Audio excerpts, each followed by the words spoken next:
మేషరాశి మేషరాశి వారికి ఈ వారం రోజుల కాలము గ్రహస్థితులను పరిశీలన చేసినట్టయితే రెండు గ్రహాల యొక్క ఉనికి శుభ ఫలితాలు కనిపిస్తూ ఉన్నాయి. రాహువు లాభస్థానంలో ఉంటూ ఉండగా నవమ స్థానంలో శుక్రాచార్యుల వారు ఉన్నారు. ఈ రెండు గ్రహాలు మాత్రమే అనుకూలిస్తూ ఉన్నాయి.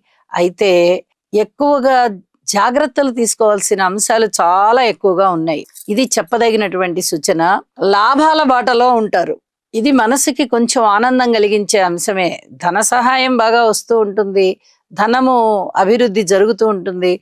రాహు గారి యొక్క స్థితి బాగుంది, శుక్రాచార్యుల వారి యొక్క స్థితి కూడా బాగుంది. అలాగే ఏదైనా పిత్రార్జితాలు చేతికి రావడానికి అవకాశాలు కనిపిస్తూ ఉన్నాయి. మరి మిగతా విషయాలండి, కుటుంబ విషయంలో జాగ్రత్తగా ఉండాల్సిందే.